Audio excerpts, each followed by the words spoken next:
What's up, everyone? Yes, it is I, your host, Natalie Morrison, and you might be thinking, wasn't this called Swim Masters? Well, yes, it was, and you're definitely in the right place.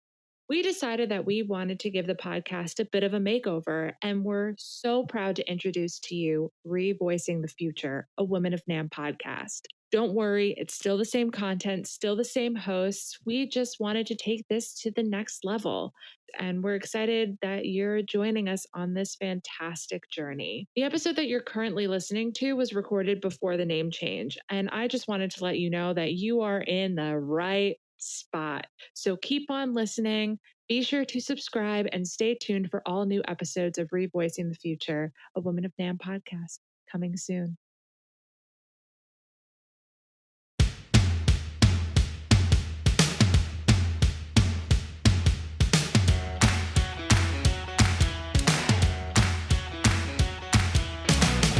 Welcome to Swim Masters, a podcast dedicated to help connect, grow, and support women in the music products industry.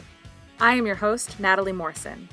The Smart Women in Music Fund was established in 2018 by Robin Walenta, Dee Dee Hyde, and Crystal Morris to expand diversity, inclusion, and support for women in the music products space. Twice a month, I will sit down and host virtual conversations with various women across our industry to help foster mentorship and growth.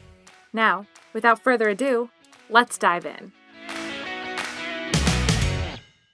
What's up, everyone? Welcome back to Swim Masters. I'm your host, Natalie Morrison, and I'm with Stephanie Lamond, trying to change up the intro because it's like intro body. We're coming to you with a special International Women's Day episode, so happy International Women's Day. It's exciting. It's great. I know. I'm very excited. But we thought that it would be fun to change it up a little bit on this bonus episode and interview each other. Yeah. And talk about the theme for this year. Yes. Yeah, which is choose to challenge. We're going to pull out some favorite questions that we ask our guests and random ones that we just came up with right now and didn't tell each other what they are. Because we wanted each other to answer them like on the fly. So we're going to have a short little interviewy thing because we always are talking to other people. So, and yeah, like I said last time, I feel like it's important for people to know where we're coming from as we ask these questions and interview people. And maybe there's little nuggets that are interesting for people out of what we've experienced too. So I'm stoked. So who wants to start? Oh, well, first, let's cue the intro music. I was hoping you would do that.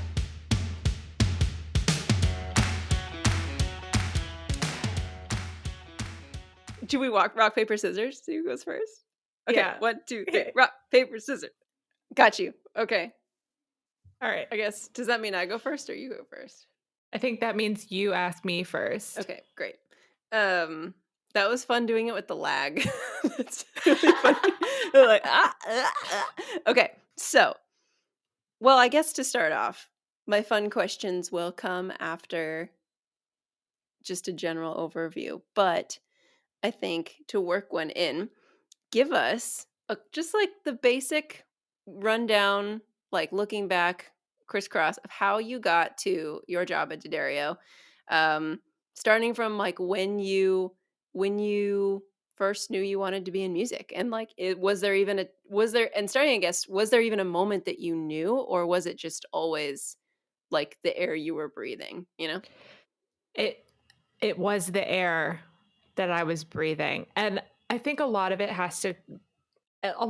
does have to do with how I was brought up and what my parents instilled in my brother and I. And coming from a family of two incredible musicians that either work in the industry like my father does or teach it, or is a teacher like my mom is in music, it was never a pressure for myself or my brother and I to go and follow their footsteps and like study music in college. But I fell in love with music so much that it literally is part of my identity. Like people ask me like, oh, if you didn't do music, like what would you do? And I can't answer that question because it is music. Yeah.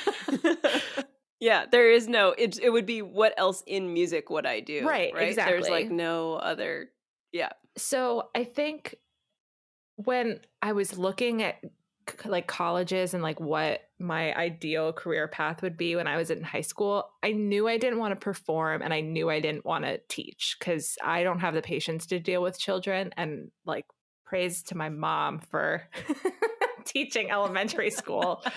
I can't do it. Know thyself. Yeah. And but I was always really fascinated in what my dad did and just the business side of it and kind of being behind the scenes and being the person to like amplify other artists. And I always, in my high school, music was always at the bottom of the totem pole in and just the arts in general. And I had to deal with a superintendent who wanted to cut the music program and like all this. So I was always promoting and amplifying why the arts were so important in my particular school.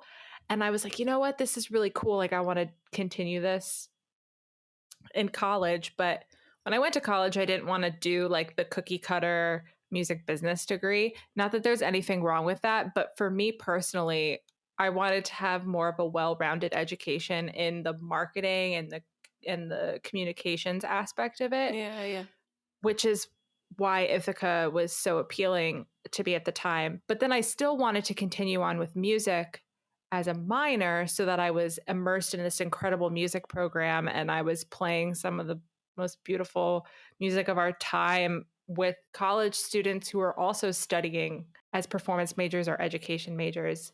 But then taking what I've learned in school and applying them to internships specifically in the music industry so that I had that experience. And I have to be honest, I had a really hard time after graduation. And I think I've said this a bunch of times. And I just couldn't get a job. Mhm. And I applied to every organization that had a job opening at an entry level that I thought that I was potentially qualified for. And it's just, again, you're sending an application into an abyss. So real. So that was really difficult. But I was literally talking to my dad about this over the weekend. Because ironically, my 3-year anniversary at D'Addario was on Monday. What? No way. What? Right? Like, Oh, yeah, how did like that fly? I I don't know. I can't believe it. But in 2018, I found out 2 weeks before the NAMM show that I was going to come out and work part-time on the PR team, as I've done in years past. But that year in particular, like, it was I wasn't sure what I was going to be doing. And luckily, Shalise was like, yes, like, come. And I took the time that I wasn't working the PR stuff to set meetings up with everyone that I could possibly think of. Yeah. And I met with Peter Giles from Giles Communications, and he was like, I really want to bring you on as a freelancer. And he presented me this opportunity to work on the band and orchestra account for Yamaha with his company. And then I met with Suzanne D'Addario, which I've talked about. And she was like, I'm going to pass your information along to our media director at the time. And a week later, I was brought in for an interview. And I started as an intern and I transitioned to freelance. And then the crazy thing is that the media director at the time, it's like November of 2018, pulled me aside and he said that he was leaving Oh, yeah. Yeah. and that this role was mine. No biggie. Casual. At 23 years old. I remember you being like, what? What? And obviously yes. not to the extent, obviously the role wasn't to the extent because we were doing some rearranging in the department, but I was basically taking on the PR and the advertising aspect of the role. And yeah, I've been with D'Addario ever since. And we just started year 3. So that is Amazing. I don't know, that was a very long answer, but No, that's exactly that it. is We wanted the overview. That's Yeah, perfect. that's my little overview. What two things. What I think is really interesting about too, once you made it to D'Addario, like the importance of outside mentoring because you were saddled with a lot of responsibility very quickly, and I really admire how you've held on to these, or not held on to, but like fostered um your mentors, for lack of a better word, like Peter Giles specifically too, like people outside of your company that you can learn from still, and like that's like a really good skill that I feel like has done good things for you, right? Like that's a really good, like, do this kind of thing we could pass along to early in their career people. Yeah, definitely. And I think a lot of it stems from the fact that I'm the only person at D'Addario that does what I do. Yeah. And I can bounce ideas off of like my boss or whoever, anyone else for that matter, who I value their opinion. Um, but I don't have like that partner in crime that I can just be like, okay, like let's talk strategy on this release. Like, how do you want to handle and tackle this? Or like, what does this look like? And Mhm. I think maintaining those relationships that I've built throughout my tenure of internships and just being in the industry has just helped me reach out to them and just ask them to pick their brain. Like, Mhm.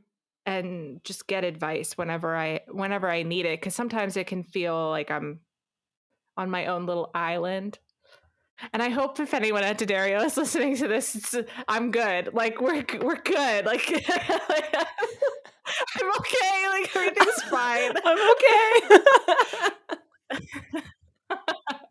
It's the small team struggle, man. Like, yeah, as I've been there. Small, sometimes you don't have a giant, often in the music industry actually, unless you're real big and corporate, and I don't even know what that would be, because I feel like I'm almost in the definition of music industry big and corporate now, and like I'm my only self on. I mean, I have an Yeah. entire country of people to pull from, but in my team, I'm the only one of me, right?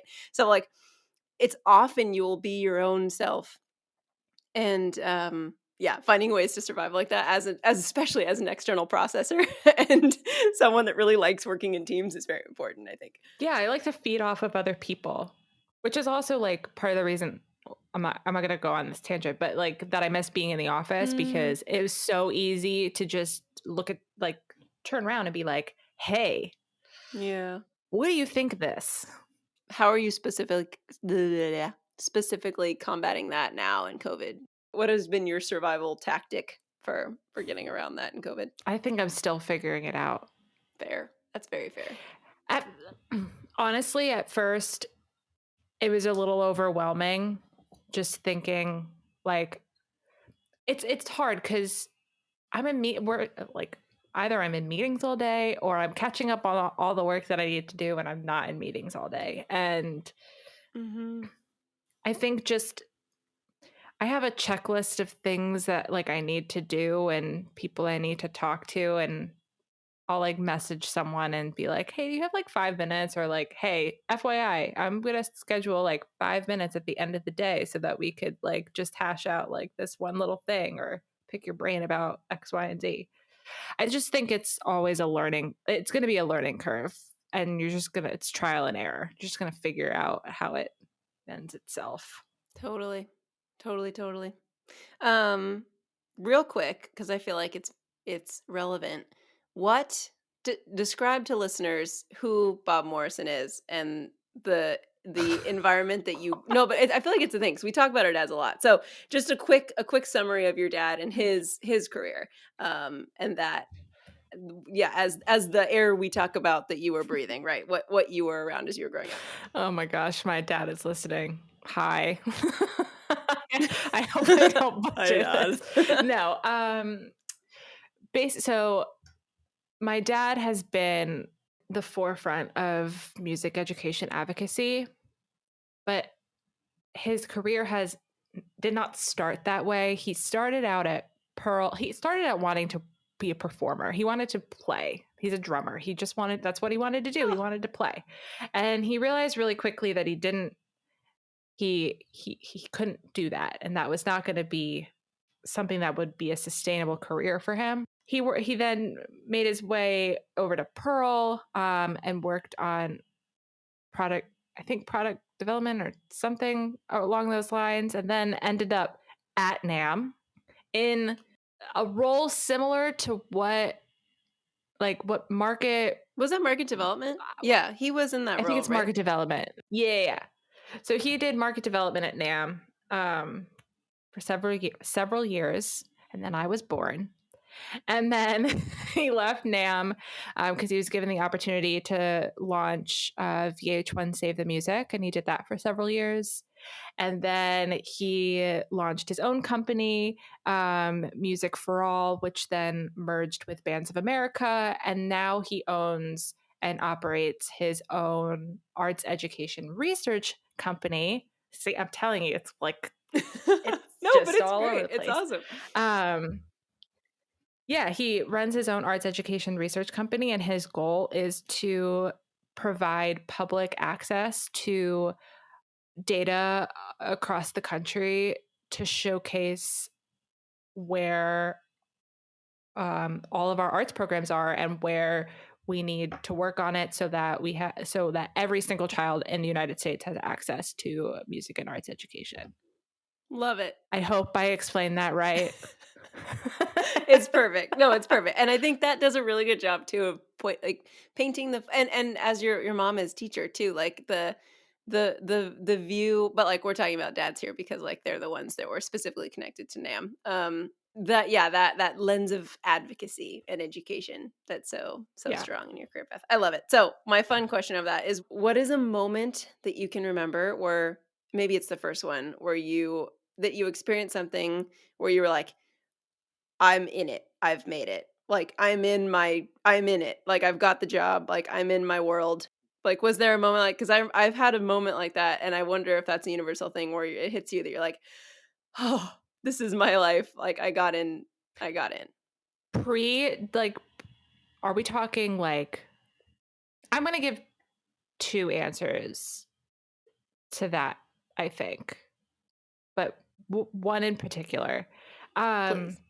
It honestly was my very first NAMM show. Oh, my chef's kissed. Is that what you were gonna say? I don't know if that's what you were gonna say. That's one of my dual answers too. Yeah, yeah. I don't want to get too like emotional about this answer, but growing up, I always felt like an outcast because I was so obsessed with music. And I grew up in a town where it was just sports.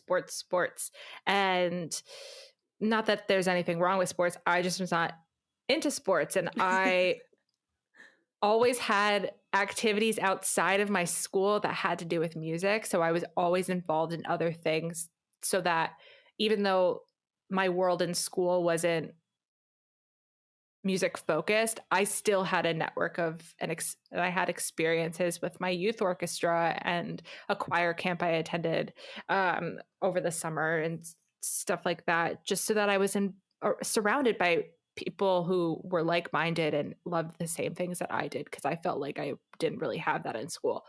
Mm-hmm. So when I came to the NAMM show for the first time, I literally just remember standing in the middle of the hall, and I like turned around and I was like, I'm home. Oh. Like I literally felt like I was surrounded by my people.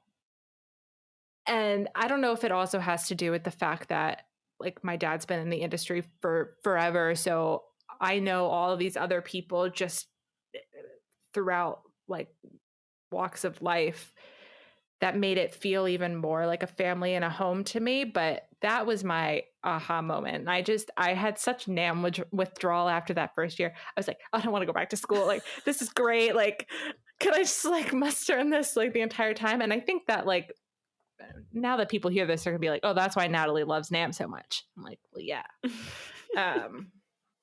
Just from that experience. But I think also when I started at D'Addario, I remember getting that same feeling. I remember in my interview that I left that interview and I didn't want to jinx myself, but I was like, no, like this feels right. There's so, like, I like walked out of that interview. I was like, no, this feels right. And then I started, I don't know, a few months after I started, like I felt like at home instantly, but like a few months into it, I just remember being like, no, like this is, I have the chance, the opportunity to say that like I'm doing what I've always wanted to do. Yeah. Awesome. Great answers. That's great. Thanks. I just have two more that are short. That can be short. Okay. If there was a theme to sum up your career path up till now. Okay, so I feel like we're hitting the end of our early career paths. Like I feel like we're entering the mid-career path, maybe. I'm wrong. I don't know. I don't know if it's like an age milestone, but I feel like we're either in or approaching like the tail end to our early career. Yeah. So if there was a theme to sum up that early career journey of like school, getting the gig, blah blah blah, what would it be? Roller coaster. There we go. That's good. Great. Well, here's the thing, like you know, this is nothing on Ithaca, but their whole thing was like, you're gonna leave school with a job. And I didn't leave school with a job. And I was like, okay, what's next? What do I do? And I just went through all these ups and downs and curves and whatnot. And it took a lot of what's the word? Perseverance? I had to perseverance, but I had patience, perseverance, but I had to think outside of the box. Clearly, my way to get my foot in the door wasn't working for me. And I had to get out of that stubborn mindset of like, I graduated college, I deserve a job. Like this attitude of like, I don't need an internship. I got this. Like I've done all these internships. Who needs another internship mindset? Yeah. I really did. I had to turn that off and be like, no, I have to go in through another door and be a little bit more creative on my approach. And that's what worked. Love it. So it's been a roller coaster, but I'm sailing a little bit. I mean, there's ups and downs no matter what. But you're enjoying it now. It's just like a floofy part. Yeah. Like, yeah. I'm just very grateful to say that I have a job. Yeah. Especially during COVID. Yeah. Oh yeah. For sure. That cannot be taken lightly. We are quite lucky.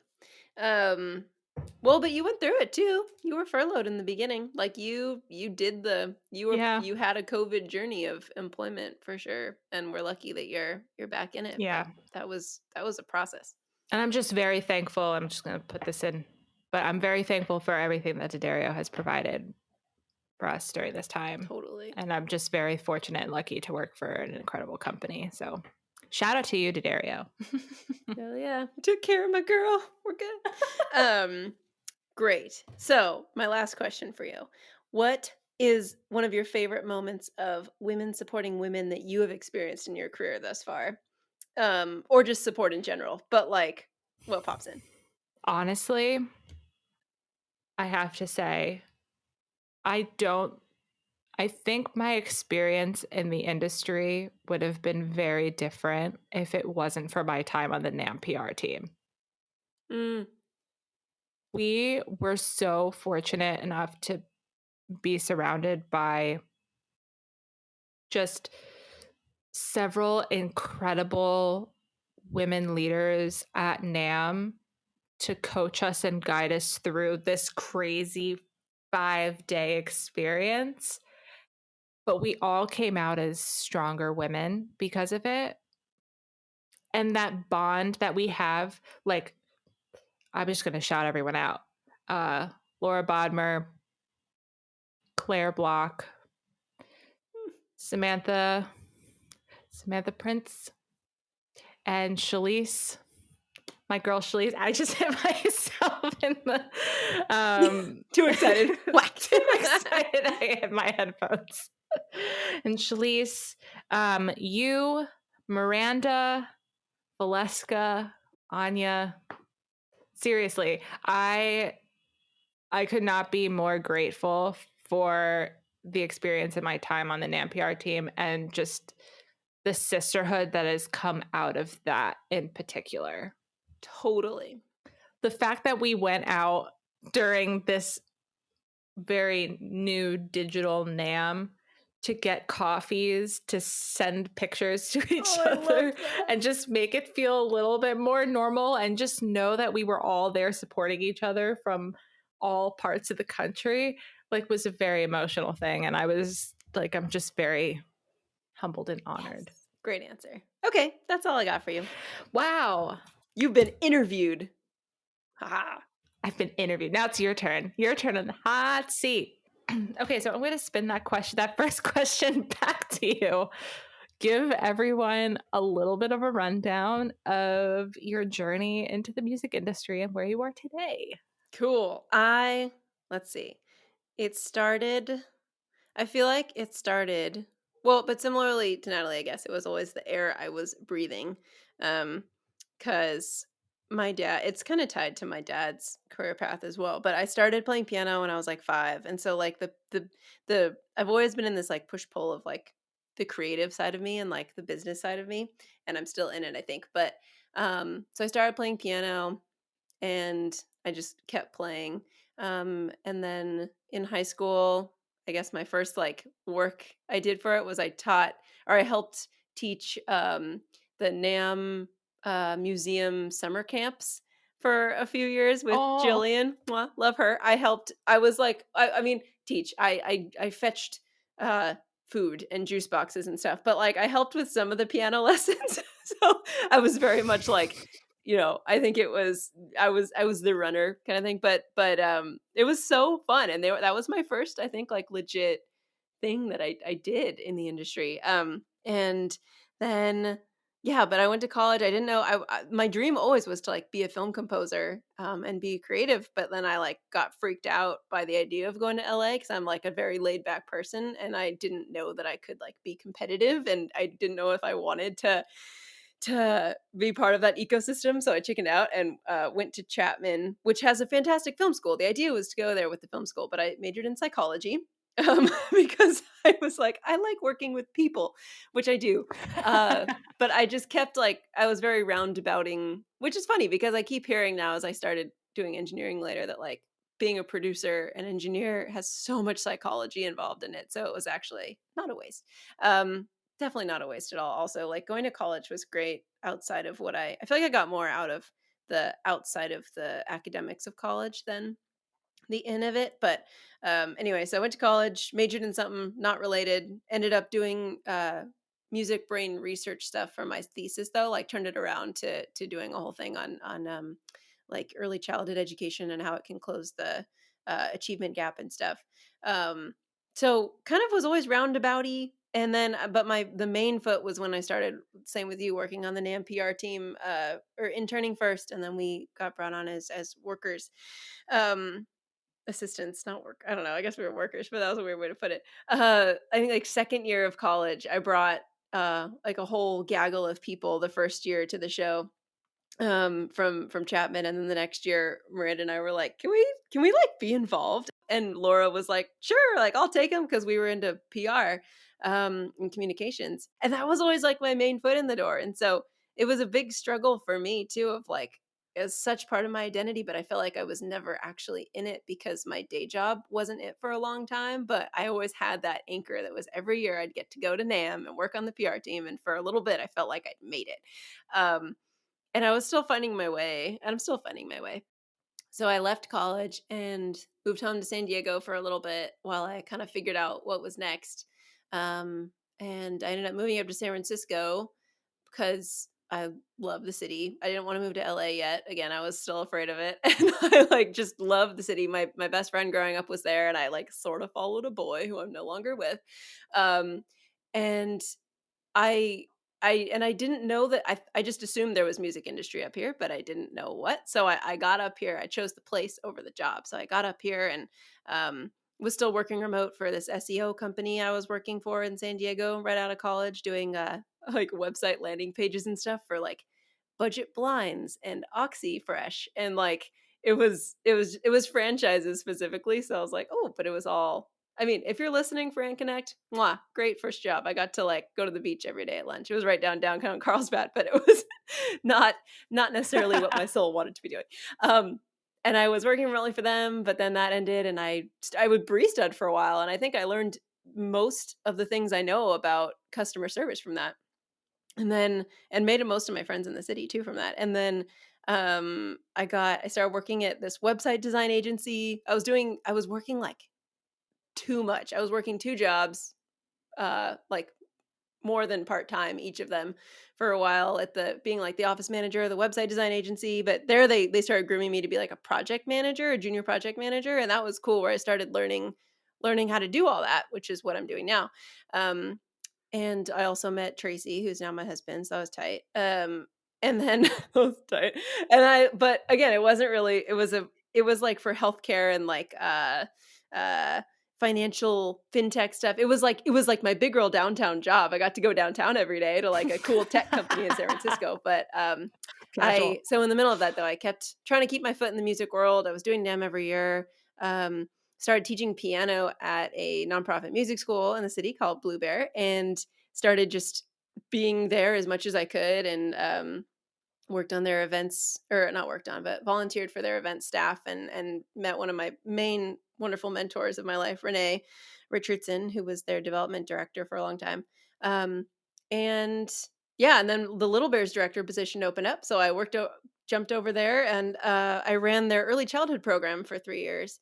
So it was 4 months to 5 years was my jurisdiction, and I managed a team of teachers and a bunch of classes all over the city in the Bay Area, and so that was project managing essentially too. Though I was running a small program, um, and yeah, it was just great. I loved the people at Blue Bear. It was amazing, and that was like where I first kind of felt like I was in it too, because like my job was in a music.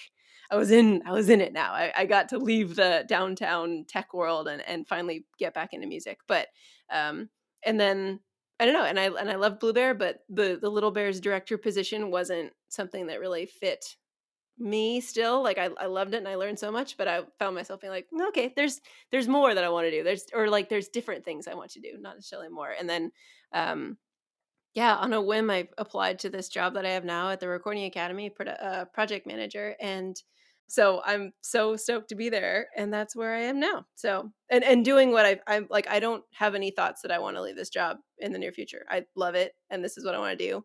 And now I've been able to switch my brain to now like doing my own music and actually recording things and getting back into the creative side of it, because I was so obsessed with like making my day job in music, and now I have the mental bandwidth to do my own thing. Oh my god! And even on top, so Yes. that was all the boring stuff. The fun stuff was like 3 years ago, I thought maybe my day job I could get out of the work, like the 9 to 5, and end up being.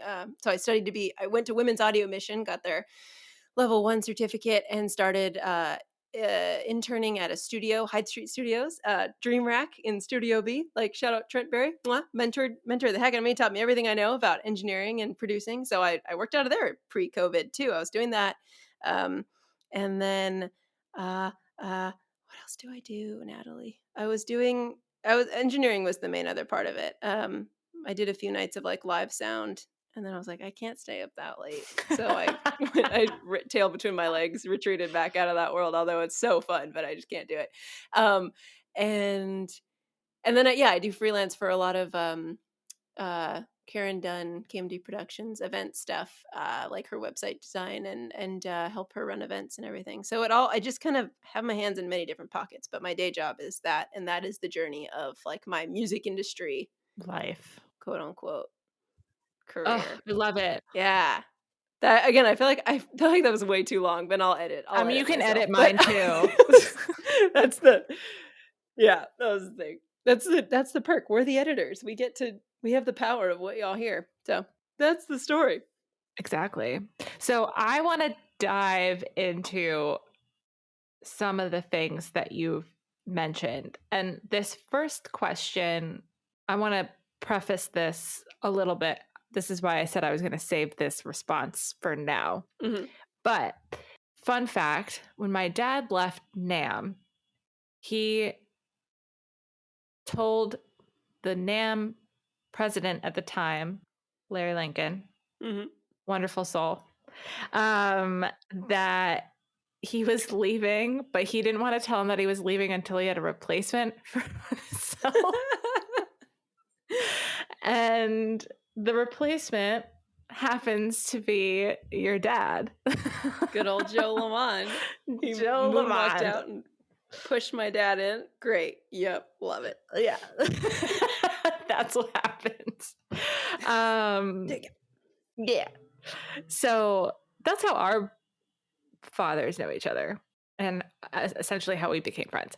But I'm curious, did you feel pressure to follow in your dad's footsteps? Was there like not necessarily an outward pressure, but like an underlying one? Or Yeah. I think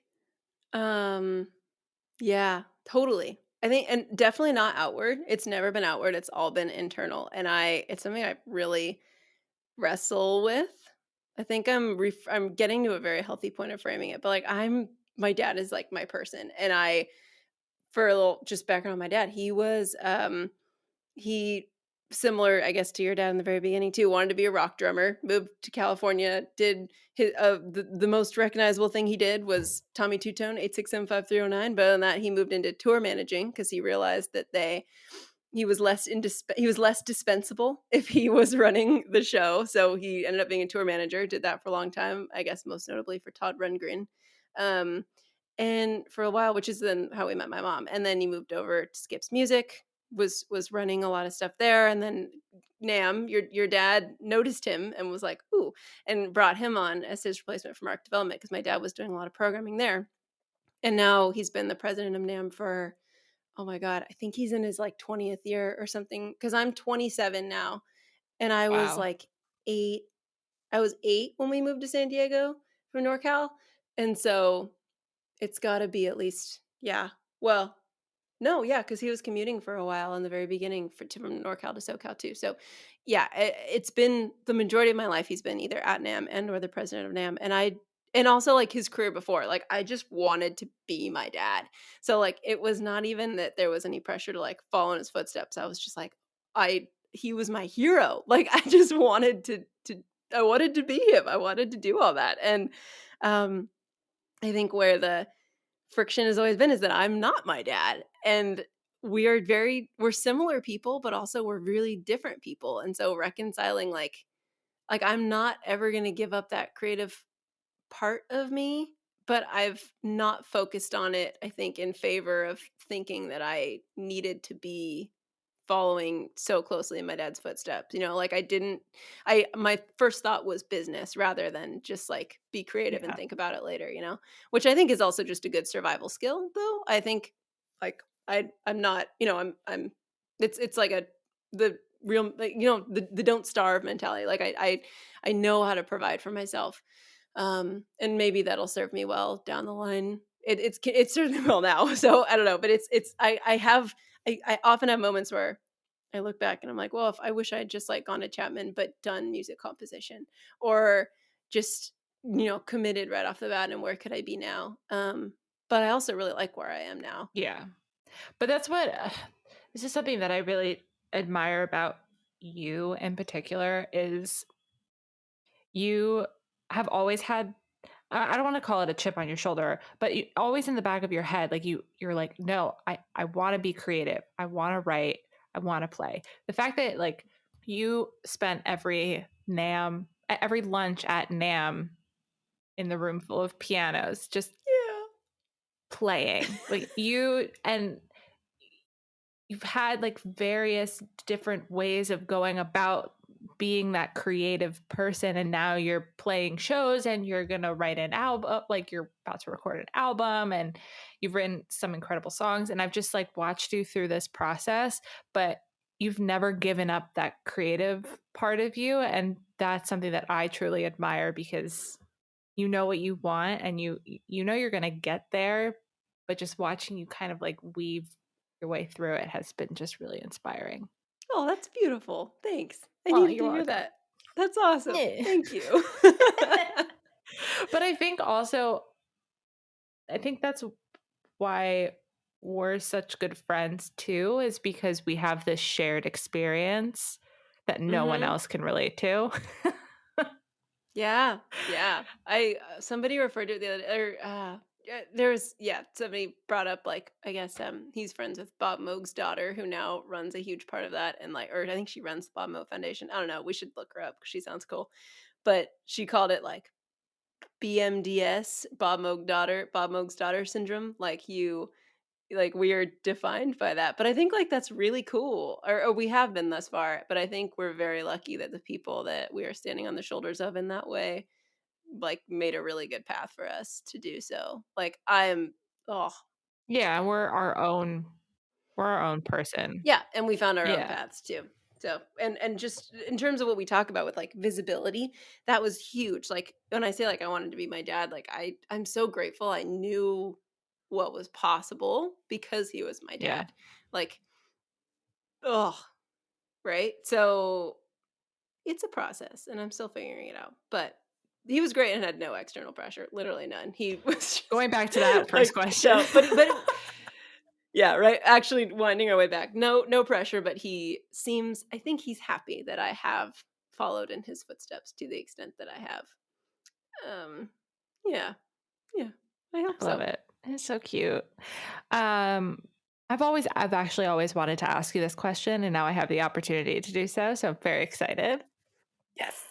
So obviously, like you've always had the creative side, like the creative side in you. But what was the moment when you decided that you wanted to go down the audio engineering path?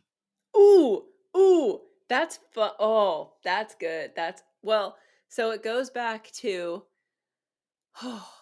so my freshman year of high school, I ended up getting in with our theater program, and I was they placed me, or I did like theater tech because I didn't make the musical, but they put me on. I was the sound assistant, and so I learned it was live sound. So that was my first thing. Like learned how to wrap a cable. Like I got to trigger the sound effects for the show. Like I wasn't leading anything big time, but like I got a taste of like I feel like I had kernels of those moments of like this is what I'm supposed to be doing too. Like this is so cool. And look, giant long story short, that imploded for a lot of different reasons and I left that school and went back Oh, to where I went to high school. And so like I think partially I didn't go back to it for a long time because I was like super traumatized by like that's a story for another time, but like it's a very defining part of my life was that and so I never went back to it and until like when was I think bringing it back was like I got to go. My dad was up in the Bay Area when I was at Blue Bear, and he took me. He was doing just like a tour of like meeting with members and stuff. Um, and one of them was the Queen Leslie Ann Jones gave us a tour of Skywalker because he was just going to catch up with her, but she knew he told her I was super into everything. So she gave us a tour, and now she's on the Recording Academy board. She's a trustee. Like I get to see her oh, on Zooms all the time, and I just keep pinching myself. But she brought us into like the main tracking room and like sat me down behind like the giant console for where they put all the orchestras and stuff and like just played like 30 seconds of a score that they'd recorded earlier that day and like they were like talking behind me but I was just sitting there with like the whole and I was just like like I was like crying. It oh, was oh I my was like gosh. like oh, it's so being in a studio and behind a board and like hearing things being recorded and the magic of that energy is like and I got into play session piano for a buddy that I met through Blue Bear too and just whenever I've been in a studio I have just been like this is it. And so that I was remembering those moments, and then there was like a moment where I was in a low point of like again I loved Blue Bear, but like part of my job was like very stressful, and that I'd have to drop everything I thought I'd do and like sub that day if a teacher was sick, and that was like that wreaked absolute havoc on my anxiety. So I had a hard time with that. So I was having a low point of like I don't know if I can keep doing this, and so thinking about what I loved. And I was like, I just love being in studios. Like, shit, I should learn how to do it. And so that's how I started. And I still love it. So and now I feel like when things come back, I'm going to be doing a lot of meetings in studios for Recording Academy and stuff. We do a lot of studio tours. So I feel like I've also found a way to keep it very revolving around it. But I love being in studios. So it's been really cool to also like find my way back into that because it took me a really long time. I love that. Oh, that's such a cool story. Right? I love it. And I I'm sure love there's an it. earlier time where like I got to be like behind a board with my dad or something at a concert, but like mostly I think about those early days in high school and then finding my way back to it through those little kernels. Good shit. I love it. Do you have, final question, do you have an aha moment where you were like, I made it? Yeah. Yeah. I always think there was when I first got my job at Blue Bear, I got to Renee that I talked about, Mentor Queen. She was a radio host for a long time in the Bay Area with this guy Irish Greg. Fabulous people, love them so much. It was Renee and Irish Greg's morning show, and now they do Renee and Irish Greg's podcast. And that was the early days of the podcast where they were doing it. They did remote concerts and then, or not remote concerts, pop up concerts, and then they would and like do interviews and stuff, and they'd take the board recording and release it as a podcast. And I would go and I was like the bartender for that for a long time. Like she just was like, "You want to make a couple bucks?" It's like, "Sure." So I would go and just be behind the bar because like a local brewery would donate beer, and it was all a fundraiser for Blue Bear. And but that one of them was at this cool place called Amato's, which they I think that was the last one they even did there. But it was this really cool place that like had a very speakeasy vibe. Like had it upstairs. It was old and wooden and beautiful. It was down on Valencia, and I believe like 18th down in the Mission. And then you went down these side stairs and it was an underground little like venue room. And there was a small stage and Ooh. it was beautifully lit. All like it felt like a speakeasy, like an old school, like hidden kind of place. And there was, I think it was this guy, Matt Jaffe was playing, and he is such a sweet guy. And he is a friend of Blue Bear too. So I've gotten to know him longer too, but he's beautiful. He's a beautifully talented musician, and so he was playing and being interviewed and stuff, and I just the music and that atmosphere, like I was sitting there and again like I was like like I was just looking around like this is what I do. Like and it wasn't a moment of like, oh, I wish I could do this all the time. It was like I'm gonna get to do this all the time. And so that was just like being around live music and being in a cool space was, yeah. But that first pop up with Matt where I got to sit there and be like, holy shit, I made it. Oh, I did it. yay. Look at us. Look at us. And look at where it's just starting. It's just the beginning. I know. Yeah.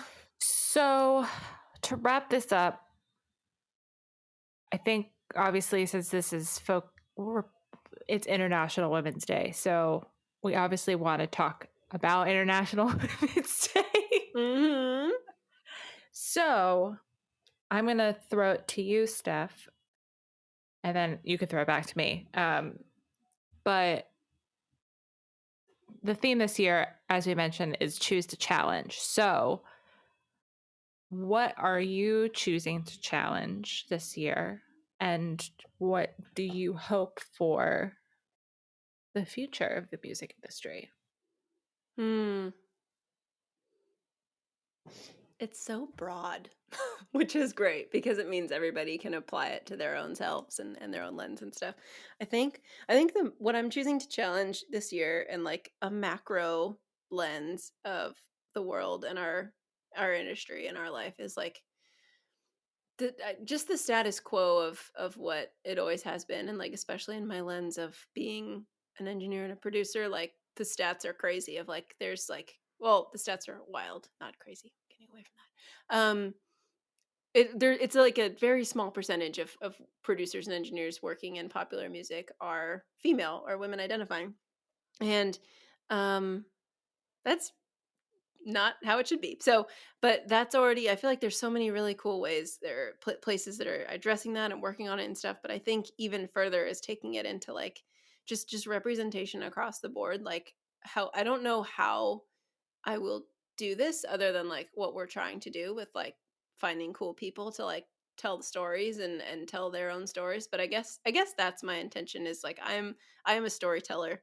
and I am a uh creative. And so how do I use that to elevate other people? And I think challenging what people's beliefs are and perceptions of what is possible and who's out there too, like I think that's what I'm going to work on, is finding stories that people need to hear, and either helping people tell them, like lifting them up, just spreading challenging perceptions of the status quo, I think. Now that I've externally processed that, but that feels right.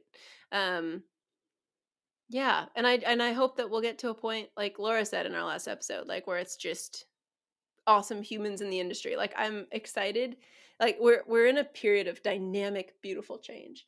And I'm excited to get to the point where it has leveled out and things are and hopefully we have to believe it will get here. But like to the point where the change has settled, the world is a more equitable place, and we're all just, the status quo is everybody at the table. Um and just, and everybody's celebrated for their uniqueness and their differences and their stories. Like, oh god, like I hate the idea of like the not seeing color future, because like everybody's color is so beautiful and so important and so badass. And so that's part of like the storytelling thing. And I just I look forward to a time when I can hear all these stories that we don't know yet too. So Oh, yeah. that was so beautifully said. Thanks. I've been trying to process it. I was reading a cool thing today about that. So that feels good. What about you? Very similar. I'm choosing to challenge others to listen and Mm. to really take a step back and see what's what's around us in the industry.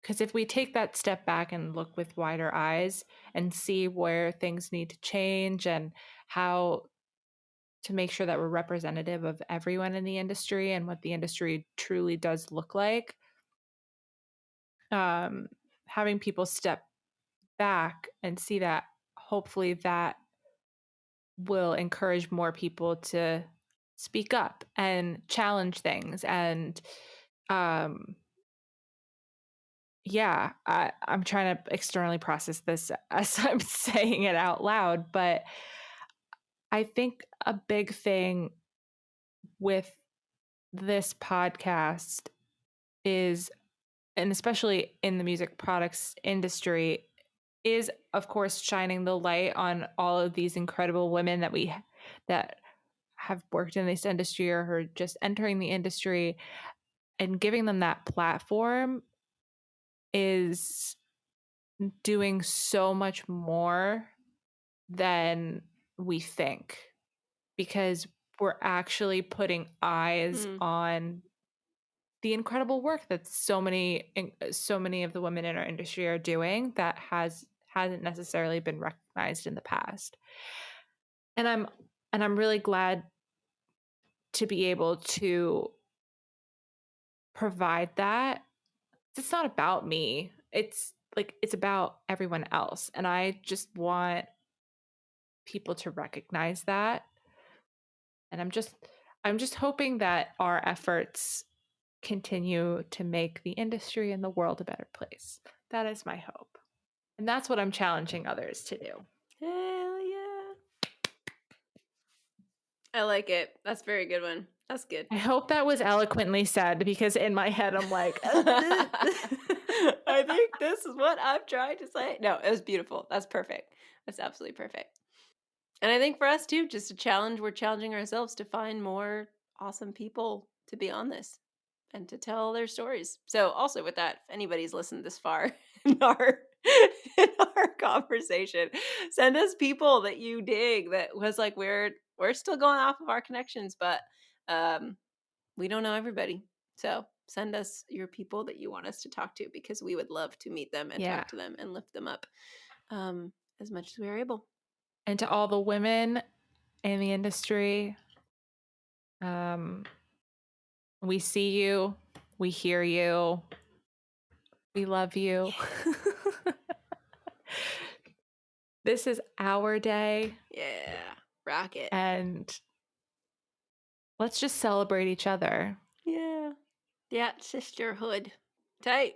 Well, Steph, I think everyone's listened to us ramble. Yeah, exactly. Thank you all for caring. If you care, if you've listened, it's just fun to talk to you and like talk about the stuff. I love deep conversations. Oh, me too. They fill my soul. Me too. And I hope this gives other people a little glimpse of who we are. Because we just, like, again, we're shining the light on other people. Yeah, we're learning. We are learning as we go and learning from all these people as we go. That's kind of fun. Our listeners can think of us as like, we're like the universal narrator. Like, we're just another set of gals starting off on their careers. Yeah. I like that. Insert yourself into our seat. And that's the lens. Just same kind of vibe. Yay. Well, I think that's a wrap. Thank you for tuning in. We'll have another episode coming soon. It's been real. It's been fun. And we'll see you next time. Thanks for listening to this episode of Swim Masters. Don't forget to follow us on social media, including Facebook, Instagram, and LinkedIn, to stay up to date on all new things swim. We'd love it if you'd share and leave us a review. If you would like to learn more, please visit www.smartwomeninmusic.org. This episode was co-produced and edited by Stephanie Lamond and Natalie Morrison. See you next time.